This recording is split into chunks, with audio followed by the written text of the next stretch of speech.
You know. Good morning, boys. Ngayong araw pupunta tayo doon sa Tanawan. Pupunta natin yung isang libin. So nakausap ko naman na si Carl, and may mga kailangan pa tayong ayusin doon. Ayusin lang natin yung preno noon, and then ang sabi niya pwede na daw yun makuha. So puntahan lang natin siya ngayon. Tignan natin kung makukuha na natin siya. So yan. Ngayon dala natin tong Hilux.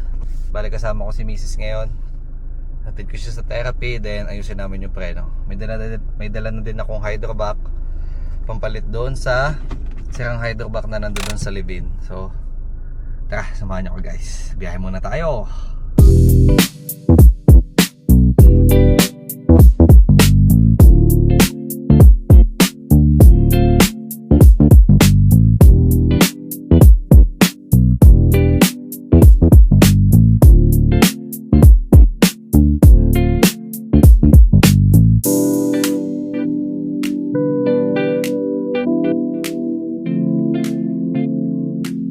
Tayo sa Tanawan. So hinatid lang natin si Mrs.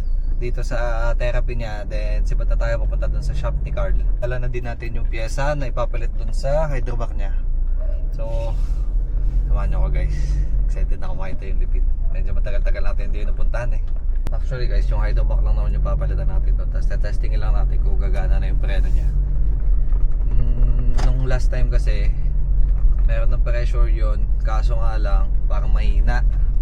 Then chinek ko yung hydrovac niya, puno-puno ng brake fluid. So baka yun yung dahilan ba't mahina yung pressure. Eh sabi ko may mga hydrovac pa naman tayong spare dun sa bahay. So check natin. Ganda na Corolla boys oh. Wow, 101. Iba talagang tindig pag puti. So balikan ko kayo pag malapit na tayo dun sa shop.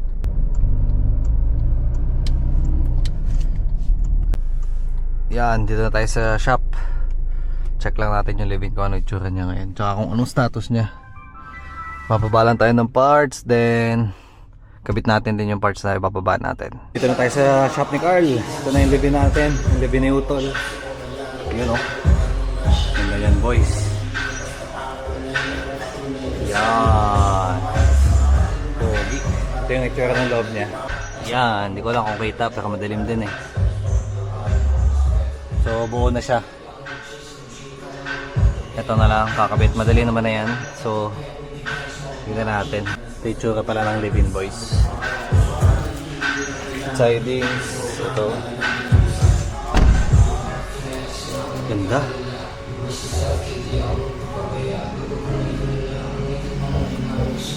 So, ito yung dala nating hydrovac. Papalitan natin to kasi singaw yata yung hydrovac na nadala natin nung last time. So, papalitan natin siya itong bago.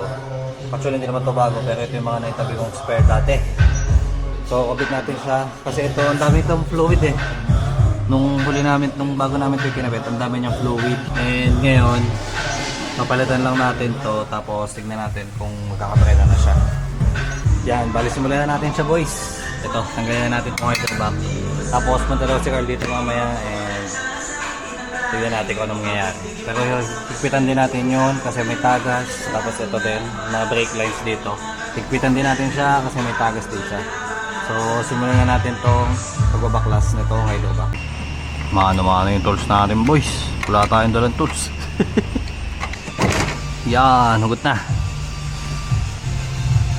Ngayon, hugutin natin tong hydrovac sa loob. Hugot na natin tong hydrovac. Opya.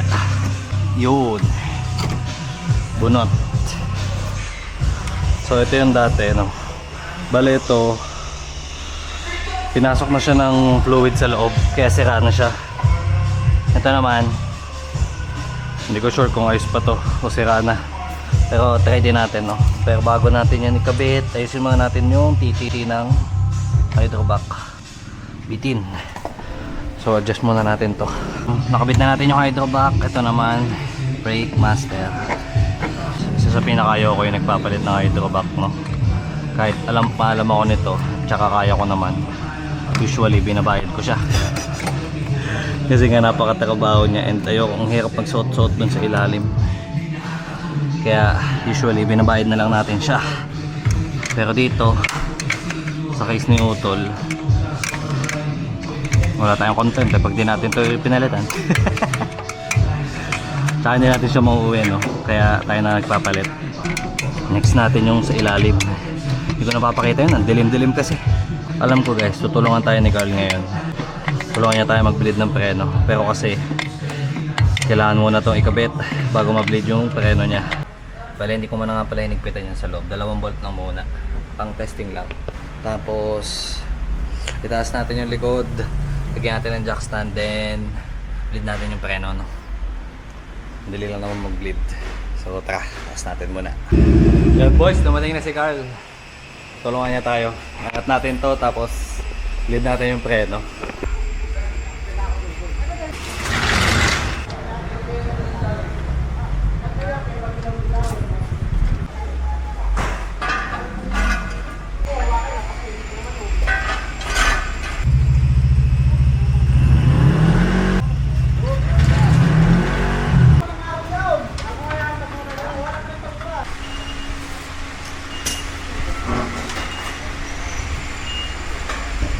Bleed na namin yung preno. Kasama ko si Carl sa loob.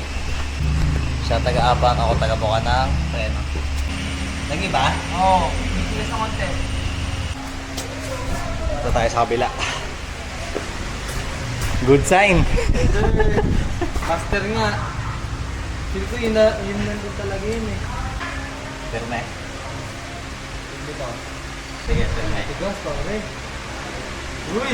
Uy! Tigas! Mukhang ito na yun ah. Sige, isa pa. Tigas ha. Sige, perme. Uy, lakas. Yun ang mga tol. Master nga. Ay, salamat. Sige, perme. Hindi wala ba? Lakas! Dati wala. Ha? Matatapos yata ito ah.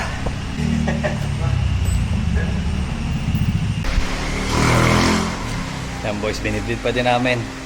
Parinig ko sa inyo cold start nitong kotse na to. Cold start.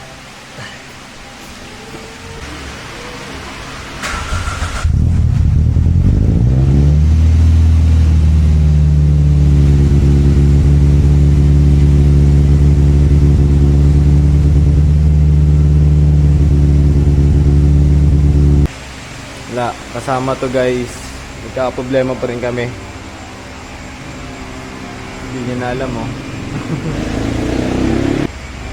Ayaw maayos sa kotse guys.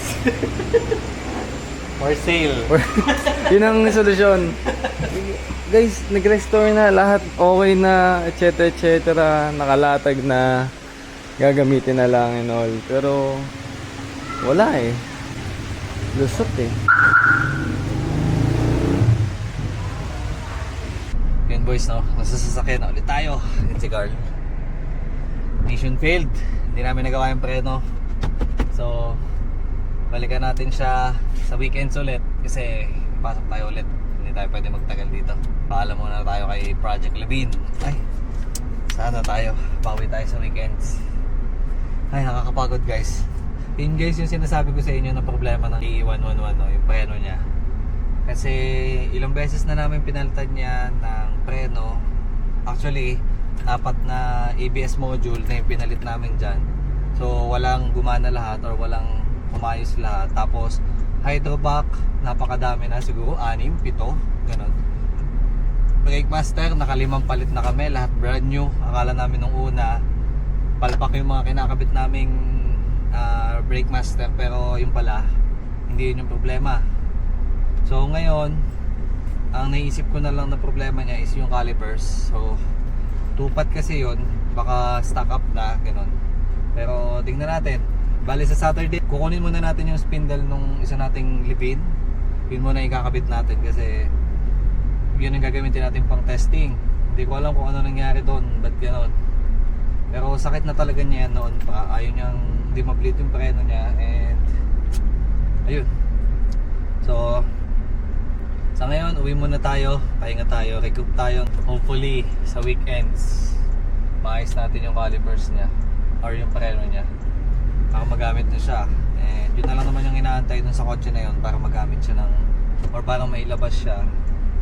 Tapos, tignan natin, no, sana talaga, matapos na. Kita-kits na lang ulit tayo guys Saturday. Baklasin natin yung calipers ng isa nating libin. Dali natin dyan and yun muna yung gagamitin natin. Hindi ko lang sure kung ganun pa din dyan. Kasi yung calipers na yun, kita nyo naman yung sa mga una nating in-upload na video na working yung brakes ng libin natin gamit yung calipers na yon. So pag hindi pa din yun umayos doon, most likely ang problema na natin ay sa linya. And yung linya, nakailang palit na din naman tayo doon, hindi pa din siya maayos. Yung ABS lines niya, nakailang palit na tayo doon. So ayun, hanggang dito na lang muna itong video na to guys. Balikan ko kayo sa next video. Hopefully malabas na natin yon. And sasama ulit natin si Utol papunta doon. Dalawa kami. And si Carl, siguro tutulungan niya ulit tayo. So kanina tinulungan niya tayo, no? Kita niyo naman. Dalawa kami nag-aasikaso, preno. So ayun, dito na lang muna guys. Thank you. Peace out.